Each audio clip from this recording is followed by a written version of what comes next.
ಮುಖ್ಯಮಂತ್ರಿಗಳು ಹಣಕಾಸಿನ ಸಚಿವರು ಇಂದು ಮಂಡನೆ ಮಾಡಿರ್ತಕ್ಕಂಥ ಬಜೆಟ್ ಇದೊಂದು ರೈತ ವಿರೋಧಿ ಬಜೆಟ್ ಆಗಿದೆ. ರಾಜ್ಯದ ಅಭಿವೃದ್ಧಿಯ ದೃಷ್ಟಿಯಿಂದ ಶೂನ್ಯವಾಗಿರ್ತಕ್ಕಂಥ ಬಜೆಟ್. ಕರ್ನಾಟಕ ರಾಜ್ಯ 20 ವರ್ಷ ಹಿಂದಕ್ಕೆ ತೆಗೆದುಕೊಂಡು ಹೋಗ್ತಕ್ಕಂಥ ಬಜೆಟ್ ಇದು.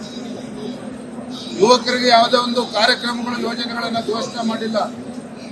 ಇವತ್ತು ಒಂದೇ ಮಾತನ್ನು ಹೇಳಬೇಕು ಅಂತ ಹೇಳಿದ್ರೆ, ತಮ್ಮ ಜವಾಬ್ದಾರಿಯಿಂದ ನುಣುಚಿಕೊಳ್ಳೋದಕ್ಕೆ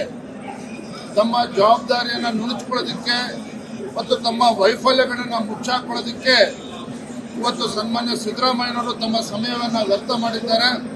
ಮತ್ತು ಈ ಬಜೆಟಿನ ಒಂದು ಪಾವಿತ್ರ್ಯತೆಯನ್ನು ಹಾಳು ಮಾಡಿದ್ದಾರೆ.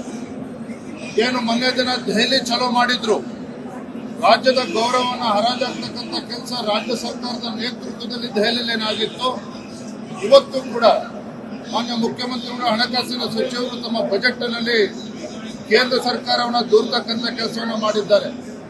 ಇವತ್ತು ಉತ್ತರ ಕರ್ನಾಟಕದ ಅಭಿವೃದ್ಧಿಯ ಬಗ್ಗೆ 1 ರೂಪಾಯಿನೂ ಕೂಡ ಕೊಡದೇ ಇರತಕ್ಕಂಥ ಬಜೆಟ್. ಇವತ್ತು ರೈತರು ಸಂಕಷ್ಟದಲ್ಲಿದ್ದಾರೆ. ಈ ಒಂದು ಬಜೆಟ್ನಿಂದ ತಮಗೇನೋ ಪರಿಹಾರ ಸಿಗ್ತದೆ ಅಂತೇಳಿ ರೈತರು ಇವತ್ತು ಕಾಯ್ತಾ ಇದ್ರು.